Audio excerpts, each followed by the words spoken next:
अभी इसको जितना समय आप भाई साहब ये जब इस चीज मना करें तब हम आपसे मना कर रहे हैं ना, फिर रहने दो, बंद करें, बंद करो, अभी बंद कर लो, बंद करो इसको, कल मान लीजिए, मान लीजिए। चले जाएंगे। आप मेरी बात एक बार सुन लीजिए सर। अब आप इस तरह रोकेंगे तो उसमें फिजूल में बिना मतलब के जो है ये टेंशन हो रहा है। रोकेंगे, हमको परमिशन नहीं मिली, इसलिए रोक रहे हैं। परमिशन किस लिए होता है? एक सार्वजनिक जगह पे कुछ लोग इकट्ठा नहीं हो सकते हैं। बस क्या कर रहे हैं हम लोग? कोई साउंड सिस्टम ले रहे हैं? हम लोग कोई परमिशन नहीं जनसभा मिली, कर रहे हैं। हम अपने कानून का पालन कर रहे हैं, हम अफसरों के आदेश का पालन कर रहे हैं। आपको परमिशन नहीं मिली है, वो तो हम करेंगे। सभी से अनुरोध है, वो तो आप आप अपने अफसरों का पालन करेंगे, हमें पता है। हम लोग और आपको केक काटना है। नई दिल्ली के अलावा बहुत सारी जगह हैं जहाँ आप केक काट सकते हो, नई दिल्ली में अलाउ नहीं है। आपसे बस हमेशा 24 घंटे धारा 144 लगी हुई होती है। आपसे बस ये रिक्वेस्ट है, हम लोग 10-15 मिनट में यहाँ पे करके आराम से चले जाएंगे। आप ऐसे प्लीज मत करिए, घूमने का काम मत करिए। हम लोग भाई हेलो श्रीमान जी, अभी बंद रखो इसको, अभी बंद रखो, अभी बंद रखो, 5 मिनट में अभी बंद रखो, आप जितनी देर में लगा रहे हैं, बंद कर लो अभी इसको। जितना समय आप भाई साहब ये जब इस चीज मना करें तब हम आपसे मना कर रहे हैं ना, फिर रहने दो, बंद करें, बंद करो, अभी बंद कर लो, बंद करो इसको, कल मान लीजिए, मान लीजिए। देखिए, प्रधानमंत्री जी का जन्मदिन है और हम सभी युवाओं की तरफ से, देश के सभी युवाओं की तरफ से उनको शुभकामनाएं हैं। और आज के दिन हमने विरोध प्रदर्शन किया है क्योंकि हमारी समस्याएं हैं। आप जैसा आपने देखा भी कि हम लोग यहाँ पे सेलिब्रेट कर रहे थे, हमें रोका भी गया पुलिस के द्वारा।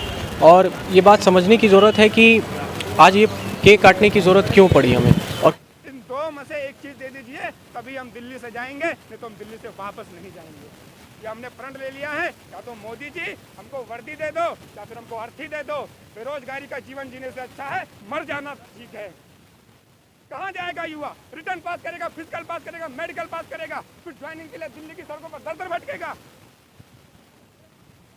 मोदी जी तो कहते हैं सब कुछ अच्छा चल रहा है। क्या अच्छा चल रहा है? मोदी जी कहते हैं क्या अच्छा चल रहा है। मैं तो बीजेपी के बड़े बड़े स्पोक पर्सन को चैलेंज करता हूँ, आइए डिबेट कीजिए एम्प्लॉयमेंट के ऊपर, डिबेट कीजिए आके आप बेरोजगारी के ऊपर।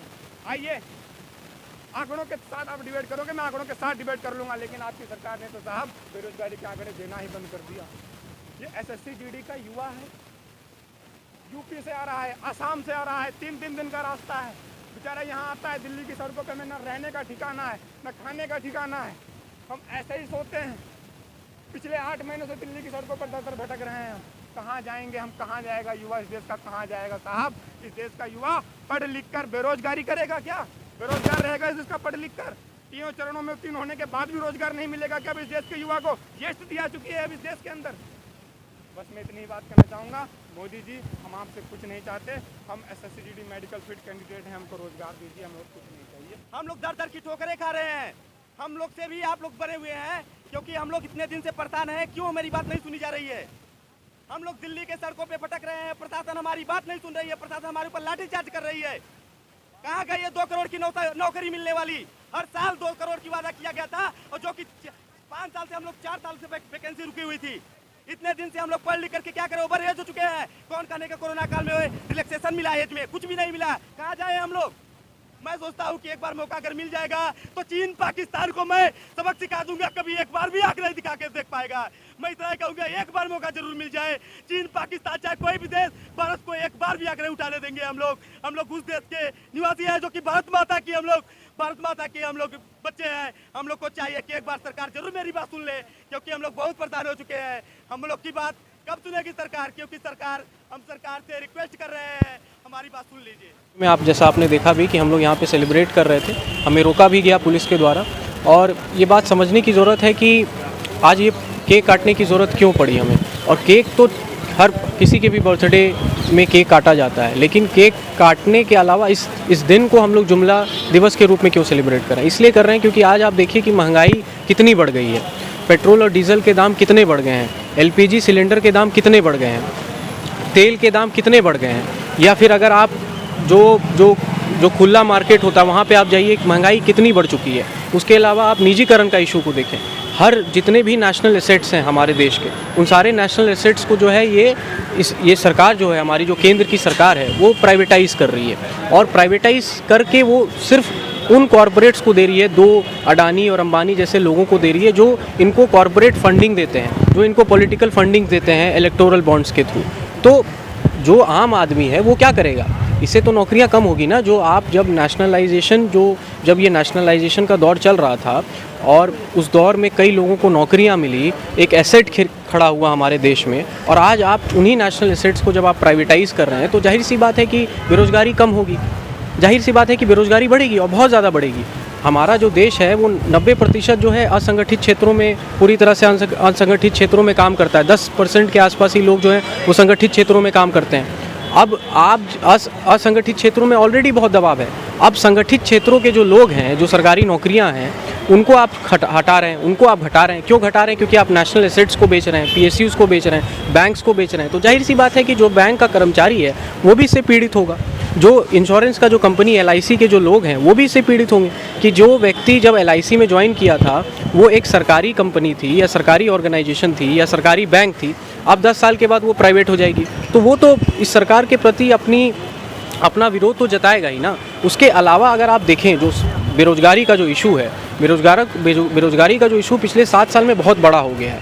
मतलब पिछले 40-45 साल में जो बेरोज़गारी जो रेट है वो सबसे ज़्यादा है, एकदम चरम सीमा पे है। और इसका कारण ये है कि ये जॉब्स क्रिएट नहीं करते हैं, ना इन्वेस्टमेंट है, ना ये सरकारी नौकरियां देते हैं, और ऑलरेडी सैंक्शनड पोस्ट, जो ऑलरेडी सरकारी सैंक्शनड पोस्ट हैं उसको ये फिल नहीं करते, रिक्रूट नहीं करते हैं। अभी हमारे साथ कई सारे SSC मेडिकल फिट कैंडिडेट्स है, तो 2019 से यहाँ पे अपना जो ज्वाइनिंग लेटर है वो जो है बेसिकली वो चाह रहे हैं सरकार से। 55,000 कैंडिडेट्स हैं, मेडिकल फिट कैंडिडेट्स हैं, उनको अभी तक ज्वाइनिंग नहीं मिला है।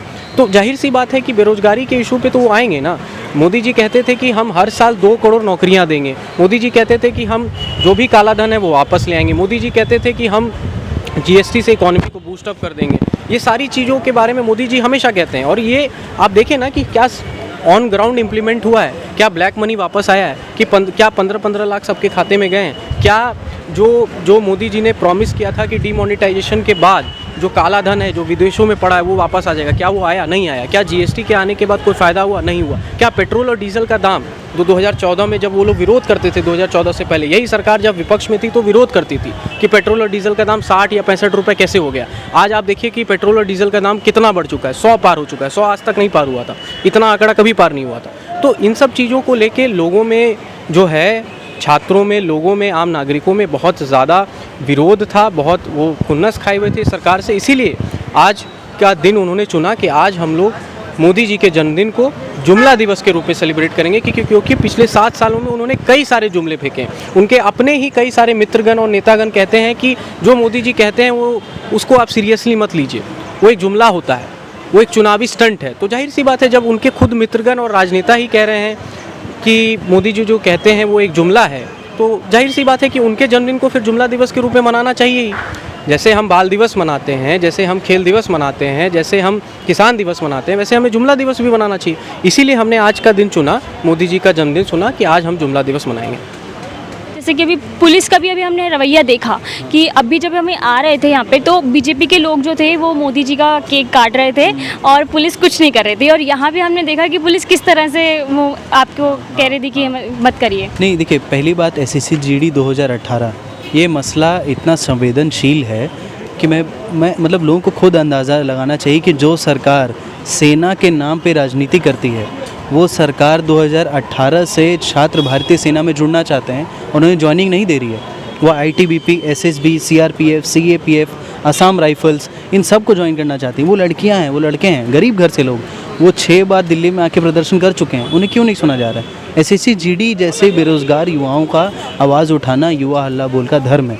हम एक राष्ट्रीय आंदोलन है जो बेरोज़गारी के खिलाफ, जो पढ़ाई, कमाई और दवाई को राजनीतिक मुद्दा बनाना चाहते हैं। हम किसी पार्टी से जुड़े हुए लोग नहीं हैं, लेकिन हम राजनीति कर रहे हैं और इस ढंग से कर रहे हैं कि इन तीन प्रमुख मुद्दों को हम एक राष्ट्रीय मुद्दा बनाएंगे। बात रही कि पुलिस का रवैया, तो देखिए इतना मुश्किल हो गया है आज इस देश में प्रोटेस्ट करना या आवाज़ उठाना कि लोगों को डर है मन में। लोग जो सोशल मीडिया में लिख तो लेते हैं, लेकिन ज़मीन पे आकर सड़कों पे चलते हुए प्रदर्शन करने में थोड़ा झिझकते हैं। वो किस लिए? पुलिस एक केक नहीं काटने देती है। पुलिस क्या करती है? पुलिस हमें, पिछले बार मैं SSC GD अभ्यर्थियों के साथ दिन भर हिरासत में था, मैं और मेरे साथी रजत।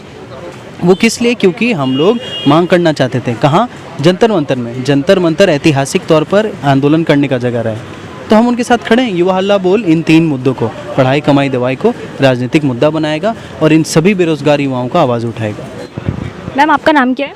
मेरा नाम प्रीति नंदिनी है। तो मैम आज जैसे कि मोदी जी का बर्थडे है और जो युवा है, नौजवान है, बेरोज़गार है, वो यहाँ पे आज मोदी जी का बर्थडे किस तरह से सेलिब्रेट करा था? केक काटा उन लोगों ने और ये मतलब किस इस तरह का विरोध दर्ज करा रहे हैं? नहीं, देखिए, प्रधानमंत्री जी का जन्मदिन है और हम सभी युवाओं की तरफ से, देश के सभी युवाओं की तरफ से उनको शुभकामनाएँ हैं। और आज के दिन हमने विरोध प्रदर्शन किया है क्योंकि हमारी समस्याएँ हैं। हम चीख कर कह रहे हैं कि हमारे देश के युवा बेरोजगार हैं, त्रस्त हैं, परेशान हैं और वो जब भी अपनी बात कहने की कोशिश करते हैं उन्हें इग्नोर किया जाता है। अगर वो ट्विटर पे करते हैं उनको सीधा इग्नोर कर दिया जाता है। अगर वो सड़क पे उतरते हैं तो उन पे लाठीचार्ज करा दिया जाता है या कोई भी कार्रवाई करके उनको डरा धमका दिया जाता है। तो ऐसे कब तक चलेगा? हम किससे सवाल पूछेंगे? आखिर हमारे देश के प्रधानमंत्री हैं, हम उनकी जिम्मेदारी हैं, तो हमें अगर कोई तकलीफ़ है, दिक्कत है तो हम उनसे ही कहेंगे ना। अब आपको लगता है कि भाई आपकी आवाज़ तो सुनी नहीं जा रही है? कितने विरोध प्रदर्शन हो रहे हैं, किसान भी बैठे हैं, युवा भी बैठे हैं सड़कों पर, तो फिर आपको क्या लगता है कि इस तरह से जो प्रोटेस्ट, इस तरह से जो आप विरोध दर्ज करा रहे हैं केक काट के, तो क्या लगता है आपकी आवाज़ जाएगी मोदी तक? नहीं, केक काटे इसका मतलब कि हमने तो सेलिब्रेट किया, हमने तो मीठा खाया क्योंकि आज उनका जन्मदिन था, लेकिन इसके साथ साथ हमने अपनी समस्याएं उन तक पहुंचाई क्योंकि आज के दिन उनके लिए स्पेशल है, पूरे देश के लिए स्पेशल है। देश और दुनिया की नज़र होगी इस पर, तो हम भी चाहते हैं कि हमारी जो समस्याएं हैं वो भी आज के दिन दर्ज हो कि आखिर देश की जनता किन समस्याओं से गुजर रही है, उन तक ये मैसेज पहुँचे, इसलिए आज का दिन चुना गया है। तो क्या संदेश देना चाहते हैं? मैं संदेश बस यही देना चाहती हूँ देश के सारे युवाओं की तरफ से कि जो भी समस्याएं देश के आम जनता की है, जो आम लोग हैं, जिनकी आवाज़ शायद मोदी जी तक नहीं पहुँच पाती है, उनके बारे में एक बार सोचें कि लोग आखिर सड़क पर चिल्ला रहे हैं तो वो क्या कहना चाहते हैं और अगर वो कुछ इसके बारे में कर सकते हैं तो करने की कोशिश करें। आज तक कभी भी 7 सालों में हमने नहीं देखा कि उन्होंने किसी भी देश के ऐसे मुद्दे पर आकर के देश की जनता को संबोधित किया होगा। उनका जब भी मन होता है वो अपनी मन की बात तो कह देते हैं, लेकिन हमारी मन की बात वो कभी भी नहीं सुन पाते। तो मैं यही रिक्वेस्ट करना चाहूँगी देश के प्रधानमंत्री से कि हमारी बात भी वो एक बार सुने और हमारी समस्याओं को एटलीस्ट दूर करने की वो कोशिश करें। तो अभी आप मतलब यहाँ पे शामिल थे, मोदी जी के बर्थडे मना रहे थे, तो उससे क्या संदेश देना चाहते हैं? मोदी जी का जन्मदिन हमने इसलिए मनाया था क्योंकि हमने उन्हें 3 चुनावी वादे याद दिलाने थे। पहला, जो उन्होंने कहा था कि इस बार युवाओं को रोज़गार, अब की बार मोदी सरकार। दूसरा, बहुत हुई महंगाई की मार, अब की बार मोदी सरकार। और तीसरा, तो उन्होंने एक पूरी कविता पढ़ दी थी कि सौगंध मुझे इस मिट्टी की, मैं देश नहीं बिकने दूंगा। तो ये 3 ऐसे वादे थे उनके जिससे उन्होंने जनता का विश्वास जीता और सत्ता में आए। सत्ता में आने के बाद आज 7 साल, 7.5 साल होने जा रहे हैं। सत्ता में आने के बाद वो इन तीनों सवालों को अनसुना कर दिए। रोज़गार मिल नहीं रहा है, महंगाई बढ़ रही है और राष्ट्रीय संपत्ति को बेचे जा रहे हैं। तो आज जो हम जुमला दिवस मना रहे थे उसमें बेरोज़गार युवा, बैंकर्स जो निजीकरण से त्रस्त हैं, कुली यूनियन, कुली समाज के लोग, वैसे लोग जो राष्ट्रीय संपत्ति बेचने के खिलाफ़ हैं, और आम नागरिक आए थे और यही उनको याद दिला रहे थे कि अपने 3 चुनावी वादों को याद करिए और उसमें अमल करिए। खबरों में बने रहने के लिए फोरम 4 को सब्सक्राइब करें और नोटिफिकेशन पाने के लिए बेल आइकन दबाएं।